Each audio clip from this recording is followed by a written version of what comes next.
Depuis l'Antiquité, la Kabylie a développé son propre système d'organisation sociale et politique, qui a contribué à son autonomie.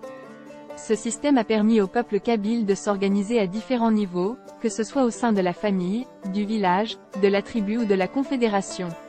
Cette structuration sociale et politique a émergé pour répondre à diverses raisons telles que les conflits, les batailles, les guerres ainsi que l'organisation du travail.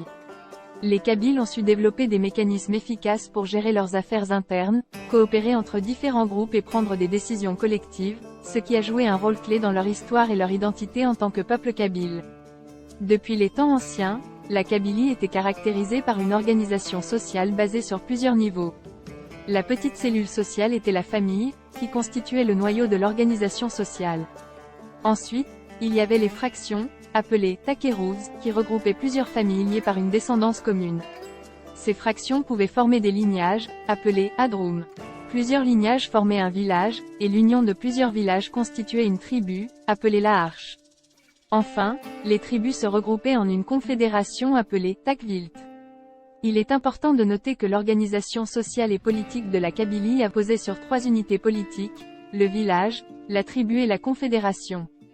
Le village était composé de familles et de lignages, la tribu regroupait plusieurs villages, et la confédération rassemblait plusieurs tribus. La famille était la structure sociale de base en Kabylie. Il y avait 2 types de familles. La famille nucléaire, composée de 2 générations, et la famille élargie, qui englobait 3 générations ou plus. Le chef de famille avait une autorité absolue sur les membres de la famille. Les fractions et les lignages reconnaissaient une descendance commune et étaient liés par des liens de solidarité ou de protection. Le village, appelé Tadart, était formé par le regroupement de plusieurs lignages. Il possédait sa propre assemblée, appelée Tajmaz, qui s'occupait de la vie sociale et politique du village. Le village avait un territoire précis et une architecture caractéristique. L'assemblée villageoise était chargée de maintenir l'ordre public, de réguler les biens collectifs et de résoudre les conflits. Au niveau de la tribu, plusieurs villages voisins revendiquaient une appartenance à un ancêtre commun, ce qui créait un sentiment d'appartenance et de solidarité en cas d'attaque ou de défense. Les tribus pouvaient également jouer un rôle politique de médiation entre les villages en conflit. Les confédérations kabyles jouent un rôle complexe dans l'histoire de la Kabylie, car les conflits se produisent principalement entre lignages, villages et tribus plutôt qu'entre les confédérations elles-mêmes. Les alliances entre confédérations sont souvent temporaires et motivées par des objectifs de défense ou d'agression communs, et elles se dissolvent une fois le conflit résolu. Les réunions des leaders des confédérations se tiennent principalement pendant les périodes de guerre et comprennent les chefs guerriers les plus influents et les principaux leaders tribaux. En dehors de ces moments, les confédérations ont moins d'influence et chaque tribu gère ses affaires de manière autonome. En somme, le niveau de considération au sein des confédérations kabyles dépend des intérêts communs en temps de conflit. Les réunions des leaders tribaux et des chefs guerriers se concentrent sur les questions militaires et politiques, tandis que les périodes de calme laissent place à l'autonomie des tribus individuelles. Ainsi, la dynamique des confédérations kabyles est caractérisée par des alliances temporaires et une organisation centrée sur les périodes de guerre. En dehors de ces moments, les confédérations ont une influence réduite, et chaque tribu gère ses propres affaires de manière indépendante.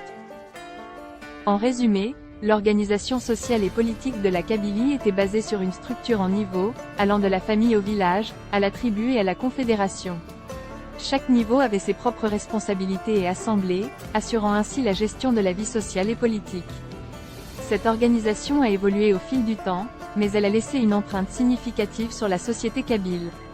L'organisation sociale de la Kabylie a perduré pendant des milliers d'années, témoignant de la résilience et de l'efficacité de ce système.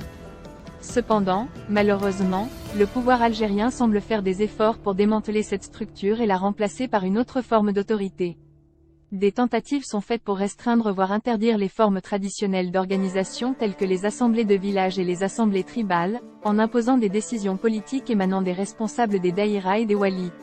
Cette ingérence dans le fonctionnement ancestral de la société kabyle soulève des inquiétudes quant à la préservation de leur identité et de leur autonomie. La résistance et la préservation de ces structures sociales uniques restent un enjeu majeur pour la Kabylie et son peuple. Si vous souhaitez nous soutenir et être informé de nos prochaines vidéos, n'hésitez pas à vous abonner à notre page Talan Temousni. Merci et à bientôt.